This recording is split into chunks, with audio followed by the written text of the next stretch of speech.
Hello and welcome to Margdarshan IAS. Jai Hind. Please don't do this mistake what I did during my mains preparation.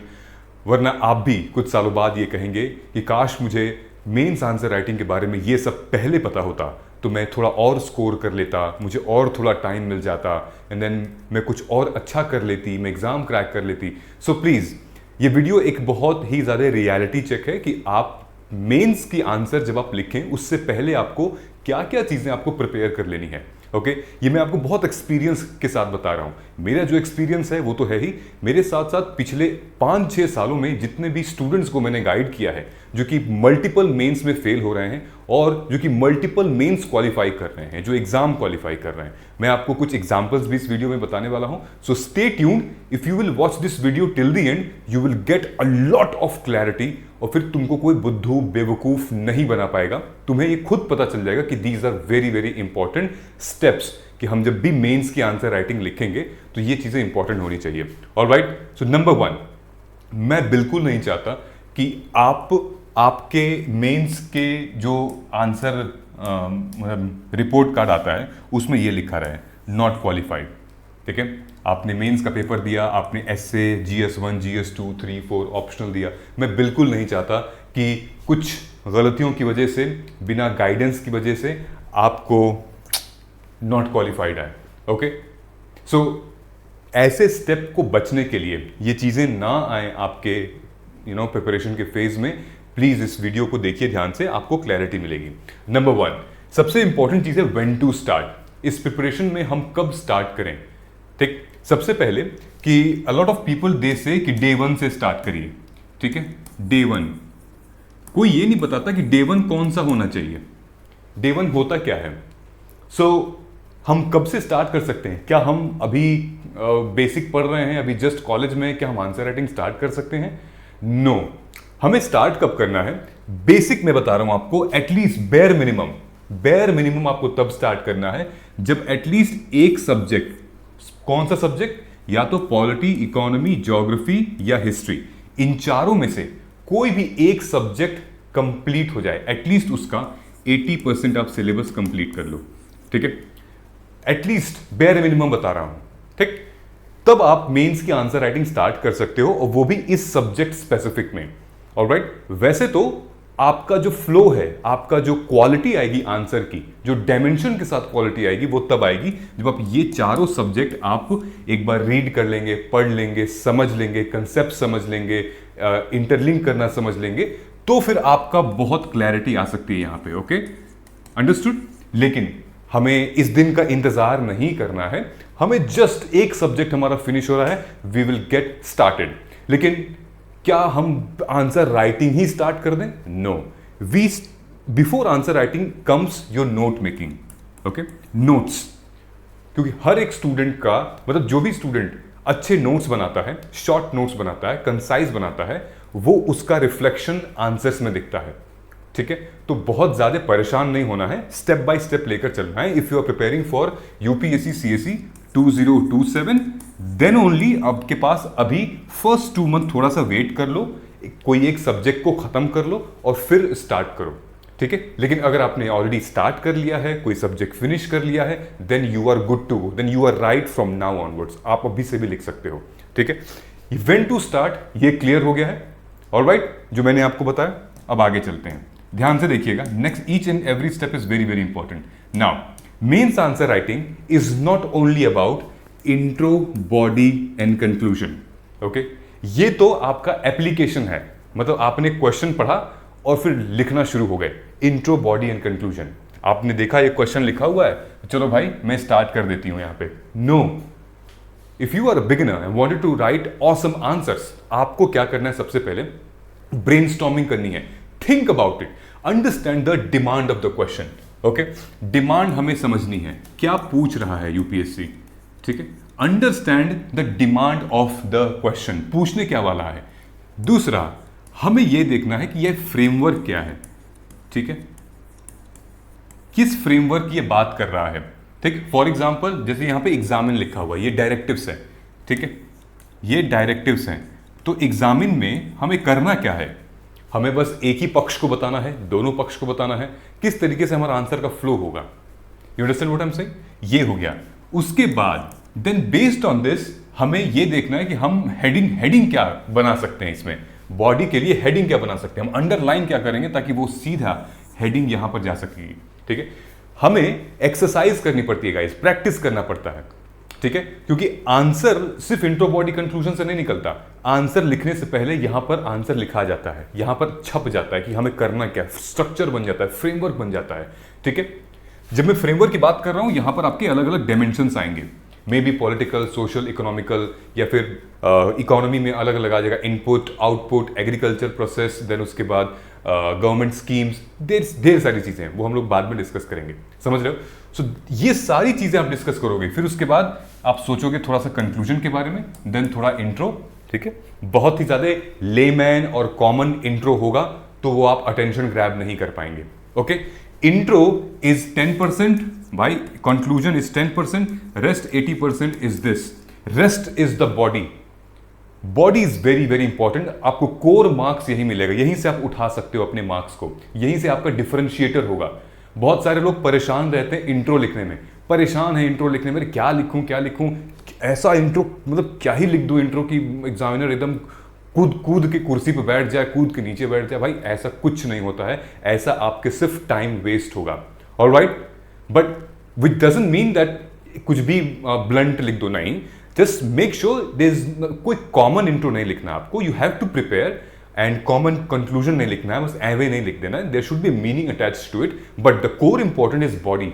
Body बहुत important है। कहां से निकल कर आती है? बॉडी क्वेश्चन से, क्योंकि यहीं से आप एड्रेस करोगे क्वेश्चन क्या पूछ रहा है, डिमांड क्या है उसकी, आप एग्जामिन करना है, वैल्यूएट करना है, आपको डिस्कस करना है, देन क्रिटिकली वैल्यूएट करना है। ये सब कुछ हमारा बॉडी में आएगा। ओके, रियल कंटेंट जो बॉडी में आएगा। समझ रहे हो?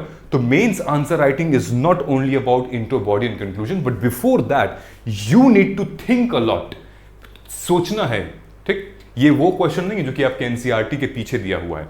एनसीईआरटी के पीछे जो जितने भी एक्सरसाइजेस दिए हुए हैं, that will help you to write answers flow कर सकता है, बट दिस इज डिफरेंट। ठीक है, यूपीएससी की जो लैंग्वेज है ये अलग है, इनके जो क्वेश्चन पूछने का तरीका है वो अलग है। मैं आपको दिखाऊंगा कैसे है। ठीक है, अभी डिटेल में आपको बताऊंगा। ठीक, समझ में आ रहा है आपको? This is how beginner should look forward. अगर कोई भी आपको बता रहा है चलो लिखो, हाँ स्टार्ट कर सकते हो, नहीं, ऐसे नहीं स्टार्ट करना है। आप कॉलेज और स्कूल का एग्जामिनेशन नहीं दे रहे हैं। Okay, and with this we have to understand the nature of this examination. Which examination? Mains examination. आपको कॉम्पिटिटिव एग्जाम दे रहे हो ना आप, right? You have to understand the nature of the examination. कितना कॉम्पिटिशन है, किस लेवल का आंसर लिखना है, किस टाइम में लिखना है, किस हालातों में हमें आंसर लिखना है। समझ में आ रहा है? ये देख रहे हो, ये हमारे यूपीएससी मेंस का पूरा कंप्लीट ब्रेकडाउन है, सिलेबस वाइज और पेपर वाइज। हमारे पास 1 2 3 4 5 जीएस में पेपर हैं, ठीक है, मेंस के। उसके बाद 2 ऑप्शनल हैं। ऑलराइट, आप जब रियल एग्जामिनेशन देने जाओगे मेंस का, तो आपको डे 1 पे एसे देना होगा। ओके, डे 1 पे आप एसे दोगे। ऑलराइट, एसे में आपको लगभग 2000 से 2500 वर्ड लिखने होंगे, दोनों एसे मिला के। 3 घंटे में 2 से 2500 वर्ड्स लिखने होंगे। Better you need more speed, practice करनी पड़ेगी आपको। चलो मान लेते हैं ऐसे तो आपने निपट लिया, निकाल लिया, ठीक है, बल्कि ये बहुत ही क्रिटिकल है, इसके लिए मैं आपको अलग से स्ट्रैटेजी बताऊंगा। इस चैनल को आप फॉलो कर सकते हैं और मैं आपको हर एक सब्जेक्ट की एक वीडियो अलग अलग स्ट्रैटेजी अप्रोच बताऊंगा, how you can start writing. But make sure GS paper 1 and GS paper 2 same day होता है। ओके, दिन में जीएस 1, शाम को जीएस पेपर 2 होता है, 3-3 घंटे का। एक पेपर में आपको 4000 वर्ड लिखने होते हैं, दूसरे पेपर में 4000 वर्ड लिखने होते हैं, टोटल 8000 वर्ड्स लिखने होते हैं। Then you understand the nature of the examination. और उस 8000 वर्ड में, मतलब लिखना है आपको प्रॉपर, और उस 8000 वर्ड में ऐसे ऐसे धुरंधर बैठे हैं मेंस के एग्जामिनेशन में, जो कि ऑलरेडी एग्जाम क्रैक कर चुके हैं, जो कि इंटरव्यू में अपीयर हुए थे, नहीं हो पाया, मेंस दे चुके हैं, मल्टीपल मेंस दे चुके हैं। देन किसी का एकेडमिक बैकग्राउंड अच्छा है, कोई लॉयर है, कोई चार्टर्ड अकाउंटेंट है, कोई मेडिकल से आ रहा है, कोई बीटेक है, मतलब बहुत डाइवर्सिटी है। You understand, you are competing with that level. So आपको ना पहले समझ रहे हो ना कि धुरंधर देख ली होगी ना आपने मूवी, तो पहले क्या करना है, थिंक करना है, स्ट्रेटेजाइज करना है पहले, और प्लान 1 प्लान 2 सब सेट करना है, समझ रहे हो, तब जाके हमें एग्जीक्यूट करना है। जस्ट हम हवा में जाके इंटो बॉडी कंक्लूजन कुछ भी नहीं लिखाएंगे, समझ रहे हो। So into body and conclusion, this is how we need to write. और ये देखो nature of examination, same day ये होता है, GS1 और GS2, GS3 और GS4 सेम डे है, ठीक। लैंग्वेज पेपर हमारा सेम डे है, ऑप्शनल पेपर हमारा सेम डे है। तो competition is not an easy, but अगर आप स्ट्रक्चर फॉलो करेंगे, सिस्टम फॉलो करेंगे, रियलिटी को एक्सेप्ट करेंगे, तो आपको कोई भी नहीं रोक सकता है, ठीक है। बहुत लोग तो ये सब सीखते ही नहीं, समझते ही नहीं, बस हवा में चल देते हैं लिखने, और फिर डिजास्टर हो जाता है उनके साथ। You understand what I am saying? So now इसको दिखाता हूं मैं आपको, how this will work. Make sure, ध्यान से देखना इसको, एग्जाम डे रियलिटी, ठीक है। आपके पास क्या है, 3 घंटे हैं, 180 मिनट है, ठीक है। हमारे पास GS 1 2 3 3 पेपर है, चलो हम एथिक्स का भी मान लेते हैं 4। 10 मार्कर्स के क्वेश्चन होते हैं और 15 मार्कर के 10 क्वेश्चन होते हैं, यहां पे 10 होगा, ठीक है। कुल मिला के हमारे 20 क्वेश्चन होते हैं, ओके। तो हमारा इंट्रो कैसा होगा, डायमेंशन कैसा होगा और कंक्लूजन कैसा होगा, ये सब सोचने का इतना टाइम नहीं मिलता है जब तक कि हम प्रैक्टिस न करेंगे, ठीक है। तुरंत तो हम लिख देंगे नहीं। अंडरस्टैंड क्या करना है, ब्रेनस्टॉर्मिंग करनी है। अगर 10 मिनट मिल रहा है आपको आंसर लिखने के लिए, तो आपको यहां पर लगभग 1 मिनट में, 30 सेकंड में पूरा फ्रेमवर्क अपने दिमाग में सेट कर लेना है। ऑलराइट, तो करना कैसे है ये देखिए। फॉर एग्जाम्पल यहां पर क्या दे रखा है, ये 2022 का क्वेश्चन है, मेंस का, सब्जेक्ट इकोनॉमी है, agriculture and food management. Alright, ये क्वेश्चन बहुत पूछ रहा है, what are the challenges and opportunities of food processing sector in the country. सबसे पहले खुलते ही पूछ दिया challenges and opportunity of food processing sector, ठीक है। फिर पूछ रहा है how can income of the farmer be substantially increased by encouraging food processing. ये आपका सेकंड हाफ है। तो आपका इंट्रो फूड प्रोसेसिंग का कोई डेटा हो जाए, फूड प्रोसेसिंग का जो हमारी जर्नी है वो हो जाए, इंडिया का क्या स्टेटस है फूड प्रोसेसिंग से लेकर, हम कौन कौन सा सामान इंपोर्ट एक्सपोर्ट करते हैं, उसकी वैल्यू, आप ऐसी डेटा अगर आप इंट्रो में डाल दो, क्या बात है। उसके बाद फिर आप डालो क्या, challenges of food processing sector in the country. फिर दूसरी हेडिंग डालोगे opportunities of food processing sector in the country, okay. फिर तीसरी हेडिंग डालोगे farmers can increase their income via these schemes or via these methodology, and then conclusion मारिए, काम खत्म हो गया हमारा। Understood what I'm saying? So this is how, but brainstorm करना पड़ेगा पहले, think करना पड़ेगा, okay? How to start अब कैसे स्टार्ट करें, ये तो हो गया कि when to start, और स्टार्ट करने से पहले हमें क्या करना है। देखो सिंपल सा है, मार्गदर्शन IAS, right now I am introducing what, I M introducing MAWP, यानी कि मार्गदर्शन आंसर राइटिंग प्रोग्राम, MAWP, जो कि आप लोगों ने बहुत कमेंट भी कर रखा था। Here is the Margdarshan answer writing programme. ये programme normal and then plus, इन दोनों में डिफरेंस क्या है मैं आपको बताता हूं। ये program is very very affordable और ये मेंस रेडी का पार्ट है। इसमें आपको टेस्ट सीरीज है, complete test series for beginners. मैं आपको दिखाता हूं, then I will tell you कि कौन सा कूपन कोड यूज करना है to get the maximum discount. ध्यान से देखिएगा। Now this program is very very important for your answer writing. हमने क्या कर रखा है, हमने टेस्ट निकाल रखे हैं। 18 तारीख को यह प्रोग्राम लॉन्च हो रहा है, 18th of this month. 18th में जैसे डे, डेट, टॉपिक और रिसोर्सेज कहां से आपको पढ़ना है। मंडे 18 तारीख को हाफ लेंथ टेस्ट है, जहां पर GS पेपर 2, टॉपिक कौन सा है, Indian constitution foundation and evolution. ये टॉपिक है, आप पढ़ के आएंगे इसको मस्त, और फिर हम आपको क्वेश्चंस देंगे, आप क्वेश्चन देंगे, आप लिखिए, फिर आप हमको ऑनलाइन सबमिट कर सकते हैं। अगर आप दिल्ली NCR में रहते हैं तो आप हमारे ऑफिस पे आके सबमिट कर सकते हैं आंसर्स। ये सोर्सेज है, यहां से आप पढ़ सकते हैं, ठीक है। ऐसे करते हुए हमने पूरी क्वेश्चनर क्वेश्चंस का टाइम टेबल बनाया हुआ है कि कब नहीं होगा। संडे को 26 जून फिर फुल लेंथ टेस्ट हमारा चालू हो जाएगा GS4। इसको मैं आपको ऐसे दिखाता हूं, सी ये हमारा प्रोग्राम है, ठीक है। Margdarshan mains answer writing program 2027 MAWP plus, ठीक। देन उसके बाद ये डिटेल में आप पढ़ लीजिएगा, 10 मार्कर 7 मार्कर मैंने क्या लिख रखा है। फिर मैंने आंसर टॉपर्स के जो मार्क्स है ना, उसको मैंने सेग्रीगेट कर रखा है, दिखा रखा कब आपको कि यही रियलिटी है बॉस, इसको ध्यान में रखते हुए हमें चलना है, कितना स्कोर करना है आपको मेंस में, ठीक है, ताकि आप टॉप 100 में आ पाए, IAS मिल जाए आपको। नाउ ये दोनों में अंतर है। नाउ लेवल 1 और लेवल 2, लेवल 3, विच मीन्स कि पहले हम लेवल 1 फाउंडेशन के लिए प्रिपेयर करेंगे, यानी कि आपके पास 14 हाफ लेंथ टेस्ट होगा। मैं यहां पे दिखा दे रहा हूं, 14 हाफ लेंथ टेस्ट है। 18 मई से 2 अगस्त तक चलेंगे हम लोग। फिर हर 7 दिन के गैप पे है, ठीक है, 7 दिन और 10 दिन के गैप पे ये टेस्ट लिया जाएगा। फिर हाफ लेंथ टेस्ट अगस्त 9 से नवंबर 8, ये हर संडे को होगा। फिर फाइनली सिमुलेशन लेवल 3 है, जो कि नवंबर 19 से दिसंबर 31 एवरी थर्सडे को होगा, ठीक है। और ये बाइलिंगुअल है, हिंदी और इंग्लिश दोनों में रहेगा। और PYQ माइक्रो थीम इसमें इंक्लूड रहेंगी, फीडबैक लूप रहेगा, ग्रुप मेंटरशिप रहेगी, बिगिनर से एडवांस तक का ये पूरा है। अब देखिए दोनों में अंतर क्या है। MAWP प्लस में मास्टर क्लास है, यानी कुछ रिकॉर्डेड क्लासेस हैं जहां पर आपको क्लैरिटी मिलेगी कि अप्रोच कैसे करें, कैसे हम आंसर राइट करें, या टॉपर्स के आंसर की इवैल्यूएशन मिलेगी इसमें। ये मास्टर क्लास आपको मिलेगी हर एक सब्जेक्ट की। जस्ट आपको और 1000 रुपीज बस पे करना, और बाकी हर सब्जेक्ट की मास्टर क्लास मिलेगी आपको। वो भी एक सब्जेक्ट की 3-3, 4-4 क्लास है। वो करिए और टेस्ट सीरीज करिए, देखिए बहुत मजा आएगा आपको, ठीक है, बहुत क्लैरिटी मिलेगी। और आपकी आंसर्स का इवैल्यूएशन होगा, 2 से 3 दिन के अंदर आपको कॉपीज मिल जाएंगी, सेपरेट टेलीग्राम ग्रुप मिलेगा आपको, और हमारे प्रोग्राम में आपको ये सारी टेस्ट सीरीज धीरे धीरे मिलेंगी। कुछ टेस्ट सीरीज हमने रख रखी हैं प्री के बाद, जब आप प्री क्लियर कर लेंगे, मेंस में आ जाएंगे, तो कुछ टेस्ट सीरीज हमने वहां के लिए रखी है। अब जब आप पूरी टाइम टेबल आप देखेंगे तो हमने हर टॉपिक मेंशन कर दिया है ना। 27 सितंबर में हम हैं topic 3 GS paper 1, freedom of struggle, everything. तो आपको क्या करना है, आपको बस तैयार होके आना है और एग्जाम मतलब टेस्ट देना है एंड देन सबमिट करना है। This is the real preparation. मैंने स्केड्यूल दे दिया, मैंने डेट दे दिया, मैंने टाइम दे दिया, आपको कहां से पूछूंगा वो दे दिया। बस आपको क्या करना है, लिखना है। बस लिखते रहो, मतलब कि आपको गैप नहीं करना है, आपको पढ़ाई नहीं छोड़नी है, ठीक है, आपको लिखना नहीं छोड़ना है। Start preparing now. आपको अगर डिस्काउंट में बात करूं तो अर्ली बर्ड डिस्काउंट है टिल प्री 24 मई तक, ठीक है। 24 मई तक अगर आप सिर्फ ये कोड यूज करते हैं MAWP 2027, ठीक है, चाहे आप ये प्रोग्राम लें चाहे आप ये प्रोग्राम लें, आपको मैक्सिमम डिस्काउंट मिलेगा और इमीडिएटली एनरोल कर देंगे आपको।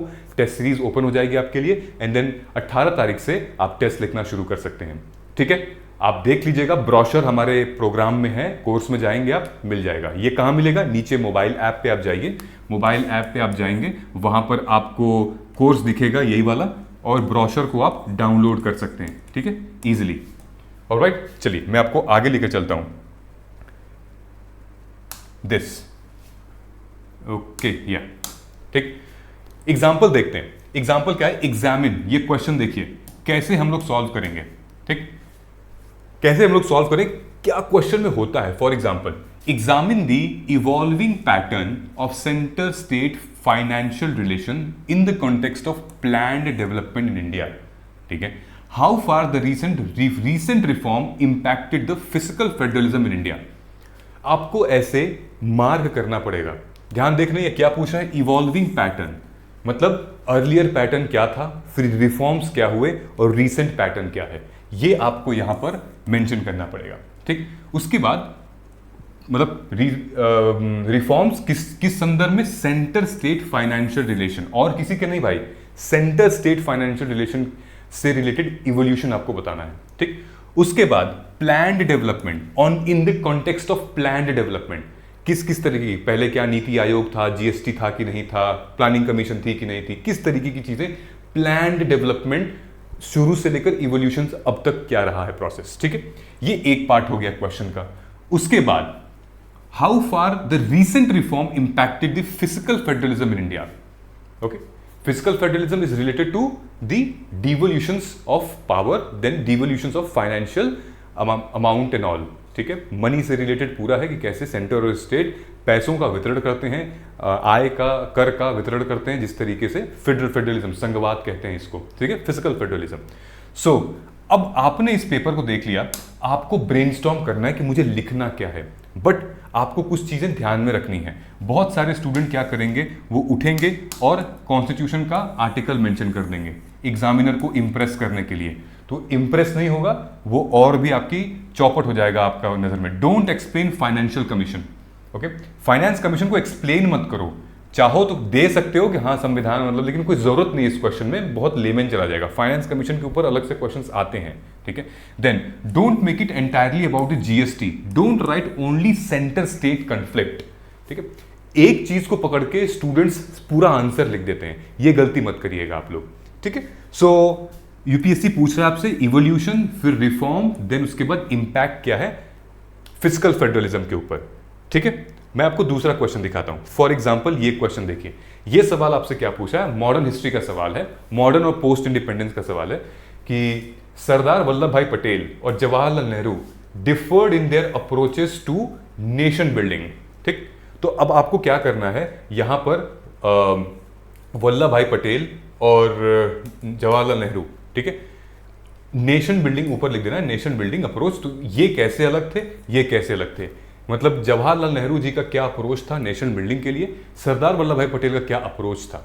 फिर क्वेश्चन कह रहा है फिर भी yet shared vision was instrumental in shaping modern India. और फिर यहां पर ये पूछ रहे हैं कि नेशन बिल्डिंग में तो इनकी अप्रोच अलग थी, लेकिन उनका विजन जो था वो शेयर्ड था, ठीक है। तो कैसे मॉडर्न इंडिया को शेप करने के लिए इनका विजन काम आया। तो फिर जो कॉमन चीजें इन लोगों में थी, जो ब्रॉड पर्सपेक्टिव था, वो आपको यहां मेंशन करना है, ठीक है। फॉर एग्जांपल ये देखिए, ये एक रैंकर की कॉपी है AIR 170, ठीक है। ये अभिजीत की कॉपी है, जो कि अभी रिसेंटली अभिजीत ने हमारे यहाँ प्लेटफॉर्म पे एक वेबिनार भी किया था, बहुत स्टूडेंट्स ने पसंद किया उस वेबिनार को। अगर आपने मिस कर दिया होगा तो आपको मिल जाएगा वेबिनार, डोंट वरी।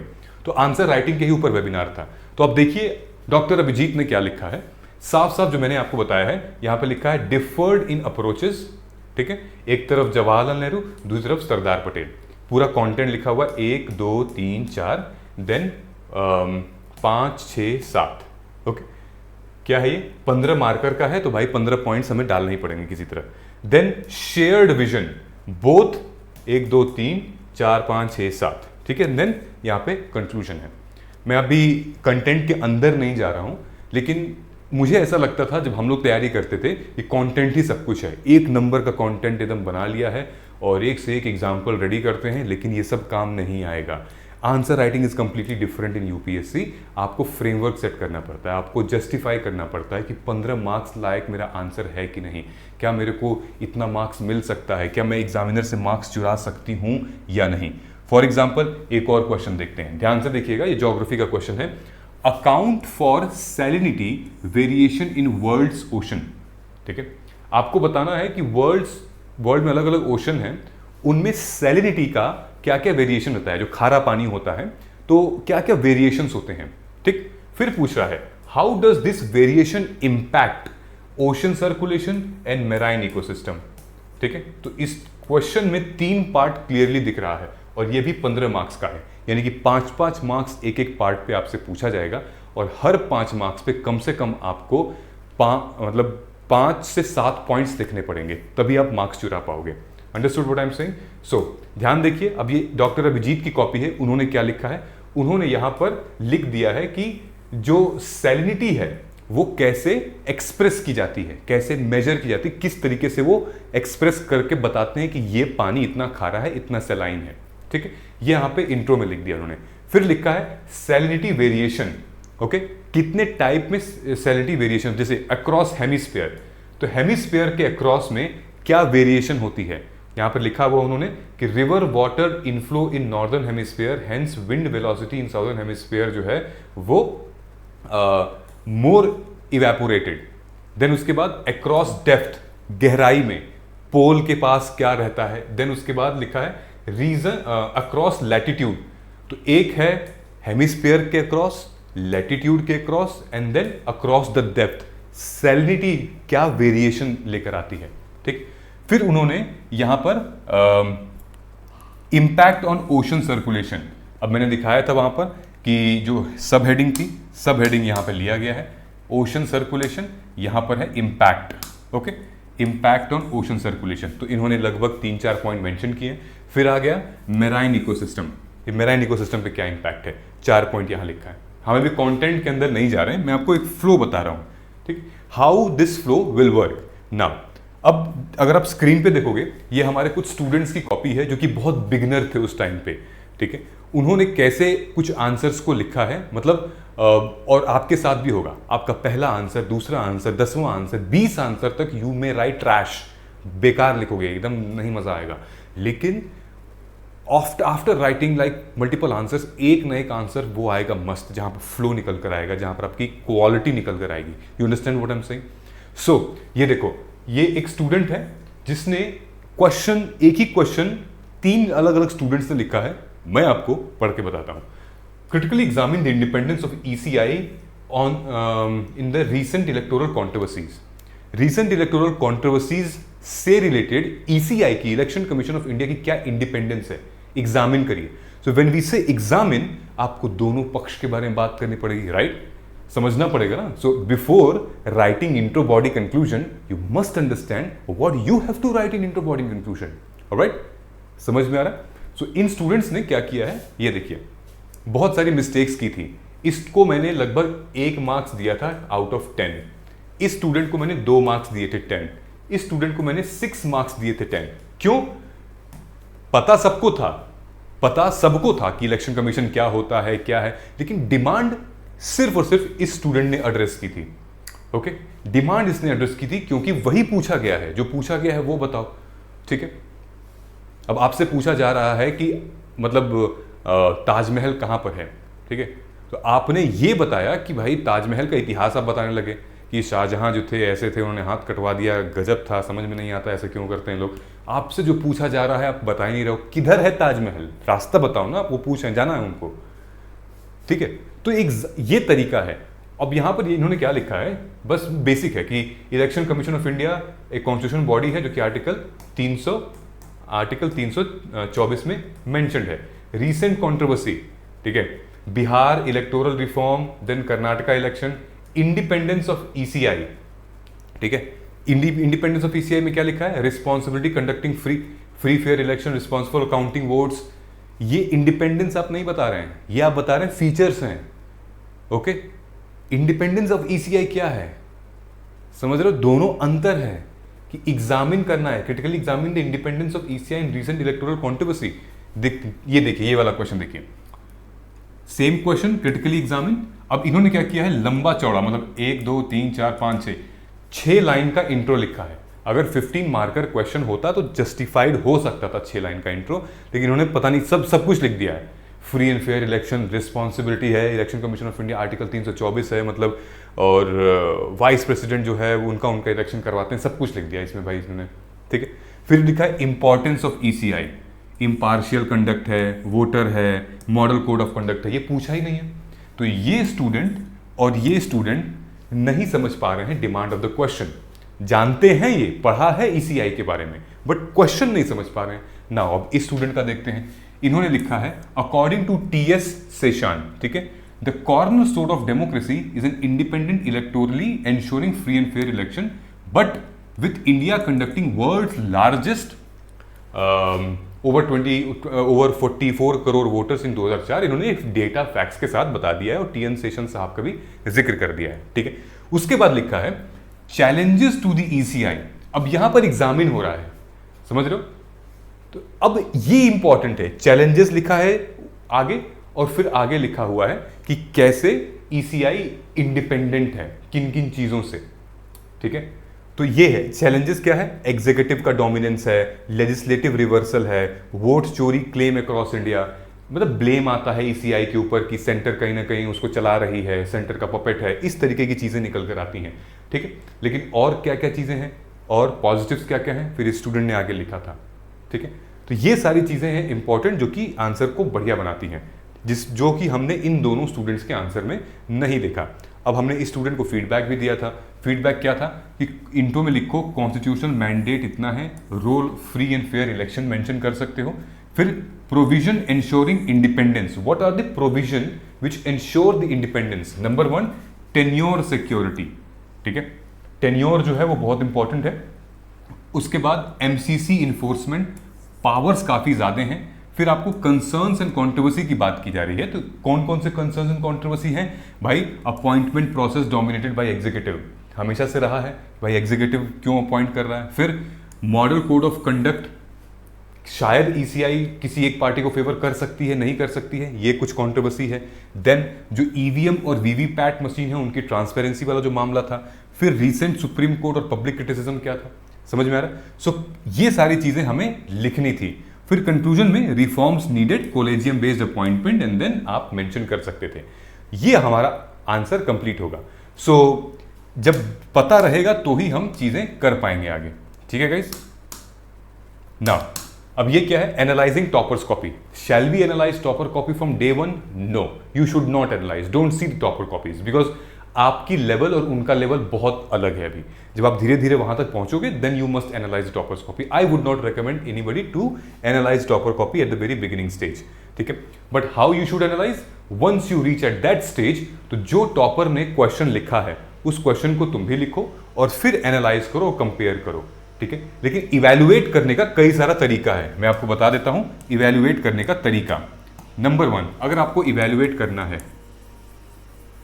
तो देयर आर, एक तो होता है मेंटोर इवैल्यूएशन करते हैं जो इवैल्यूएटर होते हैं। ठीक है? दूसरा होता है कि आप टॉपर कॉपी से इवैल्यूएट कराइए। ठीक? तीसरा होता है कि आप पीयर ग्रुप है आपका, उनको आप चेक कराइए अपना आंसर, उनका आंसर आप देखिए। और चौथा होता है सेल्फ इवैल्यूएशन। ठीक है? सेल्फ इवैल्यूएशन ये हम कब यूज करते हैं? ये हम तब यूज करते हैं जब हम एटलीस्ट थोड़ा बहुत आंसर लिख लें और देखें कि इसी टॉपिक पे मैंने पुराना आंसर लिखा था, पहले लिखा था, वो कैसा है। ठीक है? वहां से लेकर फिर अपनी जर्नी देखिए, फिर ये वाला आंसर। तब पीयर ग्रुप में कैसा है, आप अपना आंसर उनको दीजिए। ठीक है? वो आपका आंसर खुद लें और फिर देखें, क्योंकि आप दोनों की अंडरस्टैंडिंग अलग होगी, फिर वो पॉइंट आउट करेगा। ठीक है? और आप भी पॉइंट आउट करेंगे।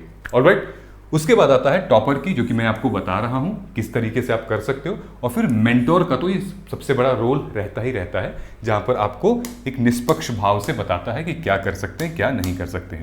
फॉर एग्जाम्पल, एक क्यों एनालाइज करनी चाहिए हमें टॉपर्स के साथ? क्यों? क्योंकि आप देखिए कि कैसे वो लोग डायग्राम, मैप और विजुअल्स यूज करते हैं अपने आंसर्स में, कैसे वो फ्लो यूज कर रहे हैं, फॉर्मेट क्या हो रहा है उनका, आंसर का स्ट्रक्चर क्या है।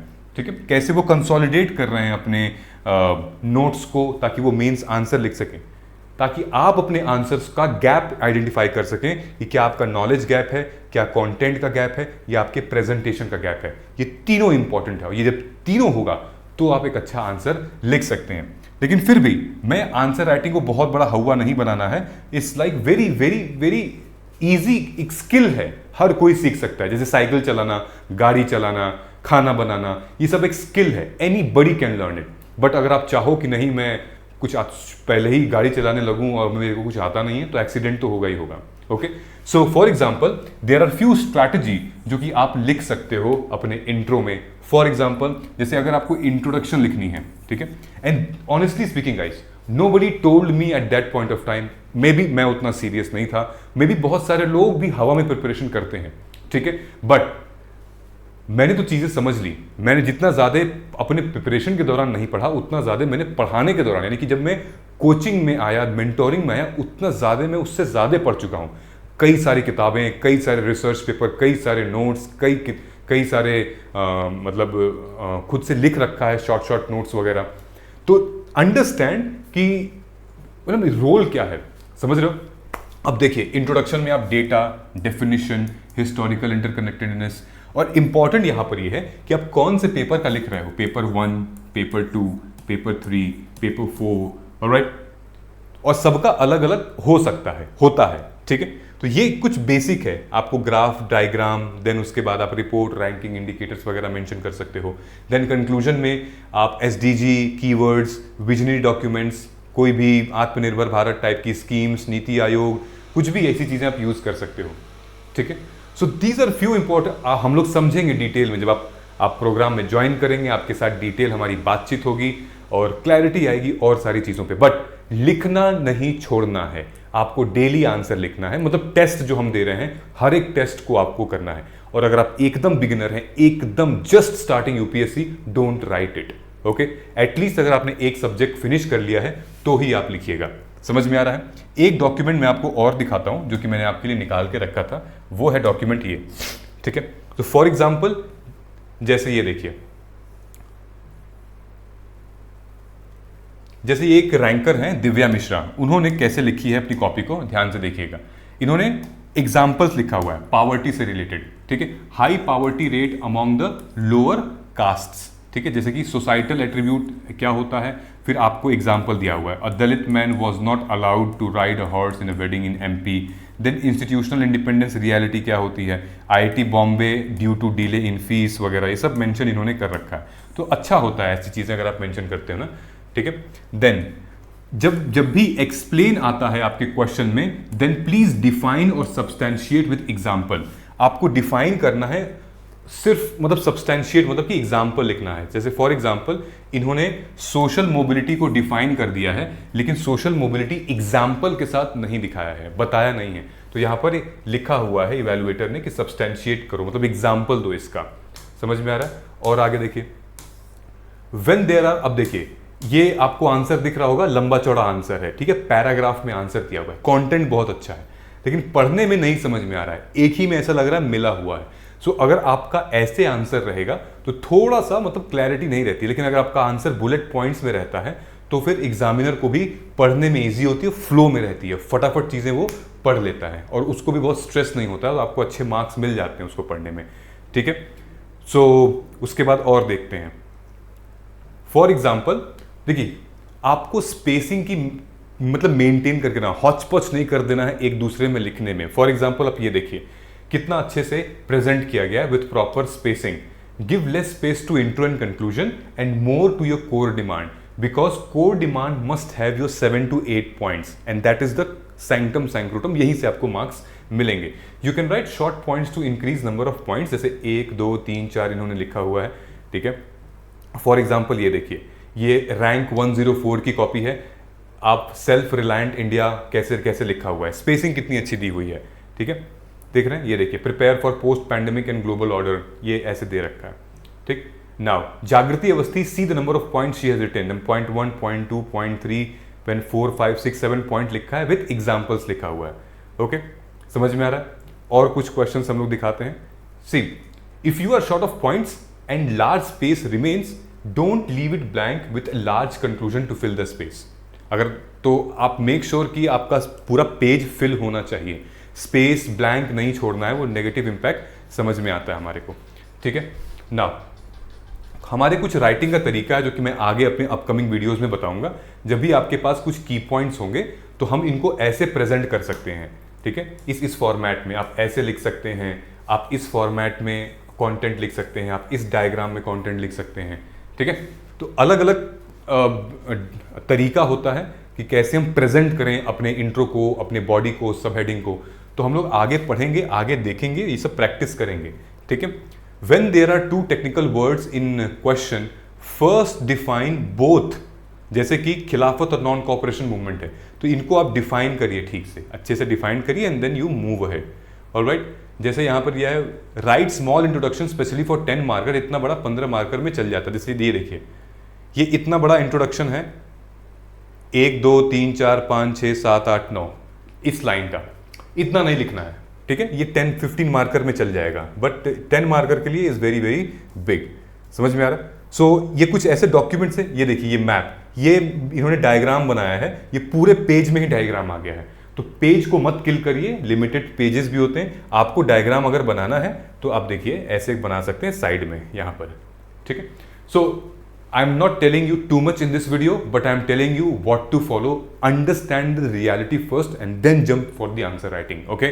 So, if you are someone who has completed even one subject from the foundation subjects like Polity, Economy, History, आप जुड़ सकते हैं MAW+ जो हमारा scheduled test series batch है for UPSC CSE 2027। अब से लेकर दिसंबर तक मेंस रेडी प्रोग्राम का हिस्सा है और आप जरूर इसको ज्वाइन करिए। ब्रोशर लीजिए, पढ़िए, देखिए, हमने पूरे सिलेबस को कवर किया हुआ है हमारे ब्रोशर में, ओके। मिलते हैं हम लोग अगले वीडियो में। Thank you so much. In case should you want to ask any information, please आप कमेंट कर सकते हैं, I will be there for you. जय हिंद, जय भारत।